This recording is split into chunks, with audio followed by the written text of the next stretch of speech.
I always love it when people who've never been on patrol Monday morning quarterback a police officer's actions.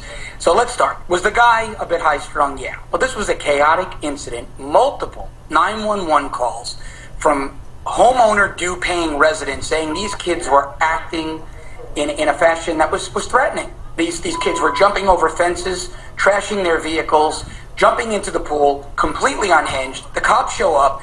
It's clear from this 7-minute snippet of video for a 35-minute incident, by the way, so we're getting one point of view, that these kids were not responding to anybody's commands or requests. And I'll tell you, if I'm kneeling down trying to subdue a suspect and two people walk up behind me with their hands at the 4 o'clock position, which is the most common to draw a gun, my firearm's coming out to protect my life.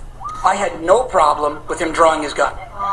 Go ahead. Hey, so John, you say you have no problem with him drawing his gun. I actually saw a lot of the video too. I'm curious though, did you have any problem with the fact that all of those kids that they actually made sit out on the grass were black males?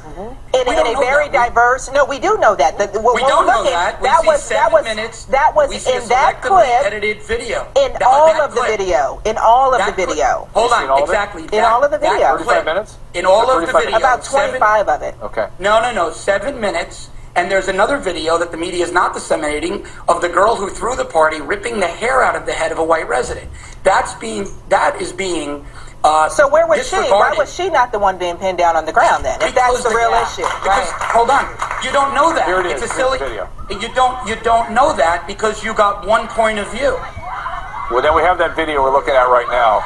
And again, the police didn't witness this, though. Presumably this is what was being reported in 911. Let me bring in Areva Martin. I have attorney Areva Martin here.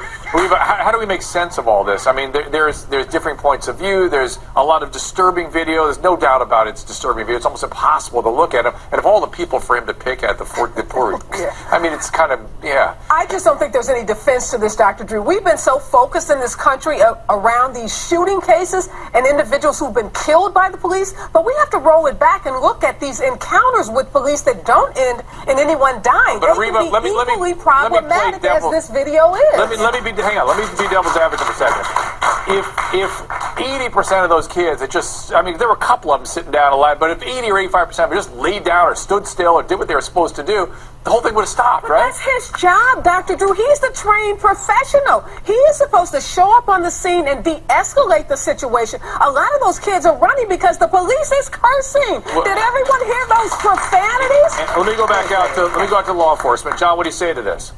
I think it's ridiculous. I think Monday morning quarterbacking a situation from a television studio 1,000 miles and days away is simply silly if you haven't been there. These kids were not compliant. This is not about race.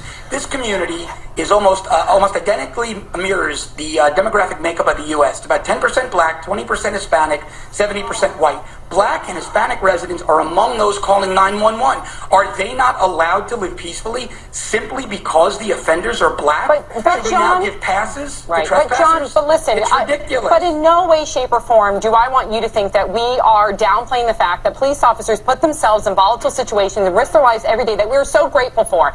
But a number of police officers, we had one on last night, have spoken out saying that this is not the right protocol to handle these situations. This isn't right. This is giving police officers a bad name. Well, look, the guy,